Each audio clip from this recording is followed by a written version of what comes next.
आज हम BPSC 143 unit 1 का ये इम्पोर्टेंट क्वेश्चन डिस्कस कर रहे हैं कि भारतीय दलीय व्यवस्था है तो उसकी विशेषता और भारतीय दल प्रणाली की प्रकृति के विषय में विस्तार से बताओ। तो देखो बच्चों की लोक राज है वो राजनीतिक दलों की महानता रही है।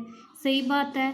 लोकतंत्र में क्या होता है, लोगों को भाषण देने, अपने विचारों को व्यक्त करने, उन्हें प्रकाशित करने, सरकार की आलोचना आदि करने की स्वतंत्रता दी जाती है। इसलिए राजनीतिक दलों का उभार स्वाभाविक है, क्योंकि सरकार की संसदीय प्रणाली जिसे भारत में अपनाया गया है वो बिना राजनीतिक दलों के कार्य नहीं कर सकती। बिल्कुल सही बात है, क्योंकि राजनीतिक दल क्या करते हैं, जो पार्टियां होती हैं उनकी निरंकुशता पे प्रतिबंध लगाते हैं भाई, ठीक है। और जो मुद्दे होते हैं तो इकट्ठे होकर राजनीतिक दल है सरकार के सामने उन मुद्दों को रखते हैं। देखो, जब अमेरिकी संविधान का मसौदा तैयार किया गया था तब वहाँ के लोगों ने राजनीतिक दलों की कल्पना नहीं की थी, लेकिन जल्दी उन्होंने वहाँ के प्रशासन में जगह बना ली।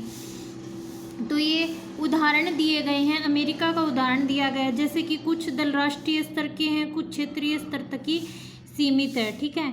जैसे भारतीय जनता पार्टी, भारतीय कम्युनिस्ट पार्टी, कांग्रेस पार्टी। देखो, वर्तमान युग है वो लोकतंत्र का युग है। लोकतंत्र के लिए पार्टियां आवश्यक और अपरिहार्य है। राजनीतिक दल नागरिकों के लिए एक समूह का काम करते, क्योंकि नागरिकों का एक समूह ही तो होता है जो क्या होता है, एकजुट होके क्या करता है, सरकार के सामने है वो मुद्दों को लेके आता है। एकजुट होते हैं ये ताकि ये अपने सिद्धांतों को लागू करवा सके। क्या होता है कि राजनीतिक दलों के बिना एक लोकतांत्रिक सरकार काम नहीं कर सकती। बिल्कुल सही बात है बच्चों ये भी। और एक है कि मुनरो ने कहा था कि लोकतंत्र एक राजनीतिक पार्टी का दूसरा नाम है। भारत है वो दुनिया का सबसे बड़ा लोकतंत्र है। बिल्कुल है, क्योंकि हमारा संविधान भी सबसे लिखित संविधान है। तो यही चीज़ है। अब इसकी विशेषताओं के बारे में हम पढ़ेंगे। फर्स्ट है कि भारत में बहुदलीय प्रणाली है। स्विट्जरलैंड की तरह 91 के लोकसभा चुनाव के अवसर पर चुनाव आयोग ने 9 दलों को राष्ट्रीय दल के रूप में मान्यता दी थी। बिल्कुल सही बात है। देखो, ये उदाहरण दे रखे हैं। सेकंड है, एक पार्टी के प्रभुत्व का अंत हो जाता है। थर्ड है कि प्रमुख और ताकतवर विपक्ष का उदय।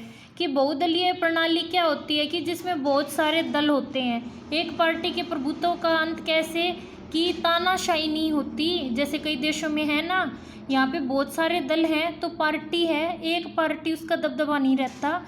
और जो विपक्ष है, विपक्ष भी क्या है, मजबूत है।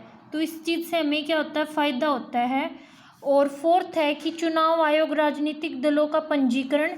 फिफ्थ है, चुनाव आयोग द्वारा राजनीतिक दलों की मान्यता। और सांप्रदायिक दलों का अस्तित्व, क्षेत्रीय दलों का होना।